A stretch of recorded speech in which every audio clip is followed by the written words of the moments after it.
Wow, so you're new to the Star Wars universe. What was your reaction when you first heard you got the job? And did you know what you were going to play? Because I know it's always so secret. I didn't. So I knew I was in it, but I hadn't read the script yet. You're given dummy scripts, so all I knew was that I was going to be a part of it. I had no idea that I would end up big enough to have a toy. Do you know what I mean? But it was elation. You know, you work so hard as an actor for an opportunity like this, and it's just I'm still reeling off of the idea that I'll get to be a part of a film like this. Yeah. And did your co-stars kind of warn you, look, the fandom is intense? No, they definitely gave me a lot of advice, definitely, and they were really kind in sharing their history and their experience. They warned me about trying to stay grounded. I think that's the hardest thing, because everyone is so excited about this project that you can kind of feel like you're taken away by the excitement of it without concentrating on the job at hand. You know what I mean? So that was more of the warning. But the fandom is amazing. It's so huge and so passionate. You know, so if anything, that spurs us on to create a really, really good film for them. Okay, so have you seen your doll? What does it look like? Were you happy with it? Did you think that captures my... Yeah, that looks like Jana, 100%. The costume is amazing. They've got the body right. The hair is great, and it's really surreal seeing your character portrayed like that. You know, something that can sit on a shelf or played with. I really want these toys to be played with. And yeah, it's really surreal. It's quite strange. Yeah. Great. Well, thank you so much. This was quick and easy. The whole Noah is probably no. Yeah, my son only because he's visited the set and being helped by Chewbacca, who speaks like Daddy does. So I think he's connected the dots. I'm recording, so whenever you're ready. That is amazing. Yeah, I held him like I have a photo. It's great. Yeah, but anyway.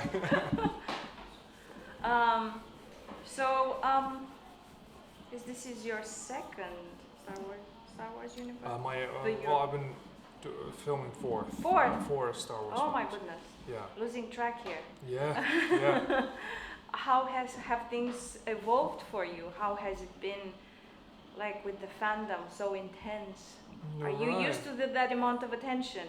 But I'm in a mask, so I get to evade some of it. But the fans are ever more excited, and I love that. I love that there's excitement around these films, and that we're getting. It's such a good time to be a Star Wars fan because we're getting another film in December, and I've always been a fan, and I can't wait to see it.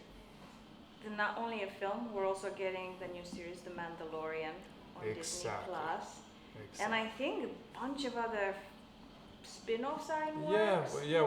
We still don't know what those are, but I'm excited because such care is being put into these new stories, and we don't know where they're going to go, but I can't wait to see what corners of the galaxy will be explored with them. So. Please tell me they will at least give you a Disney Plus subscription. Exactly. Well, I'll be getting that on that Disney Plus myself. So I'll be busy for sure. How has it been keeping it a secret? Because I know that the script is always kind of like under lock and key. I'm sure that your friends and family are always asking you stuff. Right. Yeah, but they know that I'm tough as rock. And they know that no secrets will come out of this mouth, but it's a fun thing because I get to watch the surprised reactions that they have when the movie finally does come out, and the story is great. The story is about getting back together with the crew and going on an adventure together, and that's at the core of why it's so exciting to. Come see this film in I just December. thought you were going to give me a spoiler now. No. I'm sorry I disappointed It's you. okay. I know you're not going to. Thank you so much. I said I'm disappointed that the box isn't over there for this. Imagine how big that would be. No. And then Warren. AP who are going to speak to you as how well. are you? Hello. Gonzalo I has didn't come. see. Where would you like me to be for this interview? Perfect. Would you like to take a picture with Warwick? You want Is to do a that okay, picture? Warwick? Yeah, sure, yeah. And then we'll have AP. Whereabouts? here. Oh, here we are. Even your phone is camouflaged as well. There we Go go. on, you're going to have to start it again, Gonzalo. Yeah, sorry, my family. They will be so happy. Fabulous. Hey, say cheese. There we go, great. Marvellous. Thanks, Gonzalo. Exclusive about 5 years ago. Yes. My little good luck charm. Do you have all the toys and like memorabilia type of stuff? Are you a collector? I've got a few things, but I'm very particular about what I collect or what I don't collect. I don't just buy anything to do with Star Wars. I'm very particular. So there are certain things I like. Obviously, anything to do with characters that I've played in the films, I like to have at least one of those. And now they have so many in development. You might just be popping up randomly in different timelines. Well, that's the thing. You never know as an actor what's going to pop up next that represents your character in toys. So yeah, I'm always delighted to see what's coming up next when it does appear. I'm recording. And I've seen you earlier. You were sitting in that starship made out of Lego, and you were kind of beaming. I know. Sitting in this Lego X-wing was such a treat. I mean, the kind of marrying of Lego and Star Wars is fantastic anyway. They're great partners. But this life-sized X-wing that you can actually sit in is a dream come true. You know, when I would play with my Model X-wing and, you know, fly it around as a kid, that was exciting. But I never knew that age 49 I'd get to sit in one for real. It's brilliant. It's insane. And also, I'm assuming when you were in the first one, you didn't expect it to spawn an entire universe.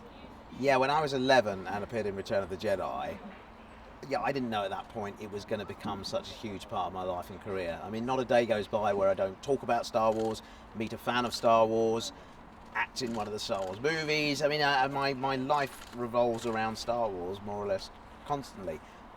But I love it. It's a good job I'm a fan because, you know, it just allows me to kind of live out my dreams every day. It's fabulous. And since you're so immersed and you like kind of have an organic, how should I say, knowledge of the universe. That's good, that is, yeah. I know, as I said, there's a few spin-offs going on. One Yeah. is, I think, Ryan Johnson, and then the Benioff and what's the Game of Thrones guys, and Yeah. they just announced Kevin Feige getting one. Who would you give a spin-off to, and why? Wow, that's an interesting. I mean, yeah, we're seeing a lot of new Star Wars kind of movies, TV series, and stuff, and yeah, they're all very exciting. Who would I like to see? I was really excited to see what Ron Howard did with Solo. I mean, I love Ron. I've known him for many years, ever since we did Willow together. And reuniting with him for Solo was a great experience. And I thought he did an amazing job with the film. And so I'd like to see him come back and do something else. He's a very, very intelligent filmmaker and a great storyteller, which is what Star Wars is, essentially. You know, George Lucas founded all of this by being a brilliant storyteller. And that's really the legacy of Star Wars. It's brilliant stories and brilliant characters. And all of the other stuff, the amazing special effects and the brilliant locations, they are the backdrop to this epic story or series of stories that we know and love. And so yeah, you need a great storyteller to direct a movie, I think. Well, actually, I saw Solo for my junket, and I loved it so much. I paid money. Wow. To see it the second time. I'm very impressed. So yes, I don't understand what the whole backlash was about. I really loved it. Yeah, absolutely. Okay, one last question. Disney Plus is coming too, with more The Mandalorian. Please tell me they're going to give it to you for free. I don't know about that. But yeah, The Mandalorian, I'm excited about that series. I really am. I've not had the call to be in it yet, which does disappoint me a bit, obviously. But nonetheless, I will be tuning in on Disney Plus to watch it because the trailer has definitely whetted my appetite for it. Well, they really know how to cut their trailer. Well, Yeah. thank you so much. Thank you. Yeah. I remember my sister and I, we had a box of Lego, a cardboard box, and they weren't sophisticated pieces in it like this, they were more just blocks. And on a Sunday we used to go and play Lego, tip the box out on the floor, but Scrabble for the best bits. Yeah. I kind of get them. My creations always had to be colour coded, so I used to use the red. The thing is, my kids are so prolific in building the sets, but you then can't move in their bedrooms because there's you're trying to do housework and there's sort of dust around it, and then a bit falls off. That bit goes. You've got to look at the instructions to put that together before they go over to school. Trying to get it right. It's not easy, actually. No, because it has to be a building flow, and the kids have to be able to build the model and have to have a successful experience. Do you do that bit as well, design the instructions? Not the actual instruction, but we work together with them to